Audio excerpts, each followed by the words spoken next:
Hey everyone, Brian here for Ginger Prime, and what's going on, Soul Nation? If you're already a subscriber here, we're going to be diving into State of the Game for Week 4 for Torchlight 3. Y'all have provided lots of awesome feedback on how we want to present State of the Games for Torchlight going forward, so we're going to do this kind of as a blended, my opinion, thoughts, and kind of a summary of what State of the Game Week 4 is entailing. There's a lot to unpack here, and rather than just kind of basically dive into the entire article, I'll include a link to the article below if you guys want to go read it as well. So this is going to be more of my opinion about the game because, honestly, as we've talked about, Torchlight 3, as I've continued to play it, there is the big oof moment in this, and that's obviously dealing with the upcoming character wipe. Now, it sounds like, and I guess the optimist in me, is talking about the reworking of the Relic system.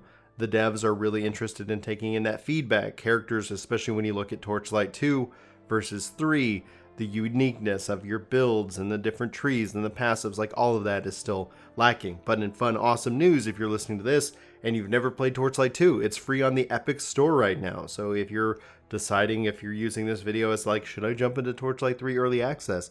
Well, you know what? I would say wait, because especially with the character wipe, that's just, we don't have a date yet, but we'll talk more about that in a second. But yeah, go play Torchlight 2. It's free. Epic Store. Just go download it, have some fun. Maybe get some thoughts about what you like about the game, and then make sure you go and tell the devs on Torchlight 3. Like, that's how this is all working, and I personally feel like the devs, at least from my outsider's perspective here, are listening, are responding. Now, in State of the Game Week 4, they really kind of talk about taking in people's opinions, what's going on with the game itself, and obviously more fixes, bug tests, like bug fixes, patches, and more. But this also focuses in on essentially what is the end game for Torchlight 3, and that's where they're introducing the Fazier's Dungeon challenge, in which that we saw Fazeer coming back from Torchlight 2, bringing this into Torchlight 3, in which that you can try, focusing on harder and harder and harder content, using these cards that then allow you to challenge the dungeons themselves and have it get more and increasingly more difficult, and how they came to this conclusion for this end game kind of system, as opposed to people saying they didn't want the map challenge that was existing in previous. So honestly, this sounds great, but this is still overshadowed by the Relic update. Relic updates in this case are exciting. What they're at least detailing here, and they go into talking about how, do you want to do more random damage, more consistent damage? Do you want to be more focused on crowd control or on healing? And that's what they want to move the Relic system to, so that the Relics have a more defined role in your strategy as a character, especially then as it teams up to more, just how you work together as a group or how you work together individually. That's, yeah, that's why people subscribe here, for phrases like that. So this is still overshadowed by the fact that to do this, to rehaul the entire relics, to work on that third skill tree, bringing that so it's not unlocked. There's so much work to be done here that ultimately what we're going to see is that character wipe. Immediately, we knew it was coming. And as a content creator, somebody who's like, yeah, I'm having fun, I want to go learn the classes.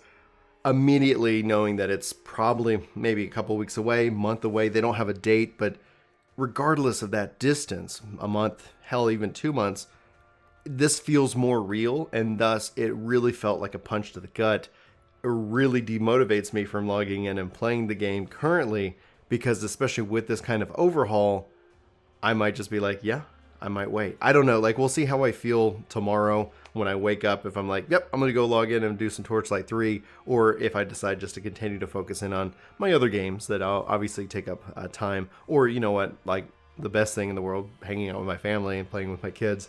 So at the end of the day, this was just more of that, just like, okay, it's just continuing to hit that note of wait, but tempered with what we're waiting for could be awesome and good. And then also the fact that you can go play Torchlight 2 for free if you want to. The other side of the coin is they'll be announcing more details on this next week. The public test realm is on its way. They're going to be putting that out, allowing people to go in and test out the features and more. This in and of itself, just from a content creator perspective, if you're interested in content creation, being able to kind of dive into the public test realm and kind of preview things that are on its way, that could be interesting content. I don't ultimately know. It's not like I've done that before. I just know that I've seen other content creators kind of, helm up the public test side of things.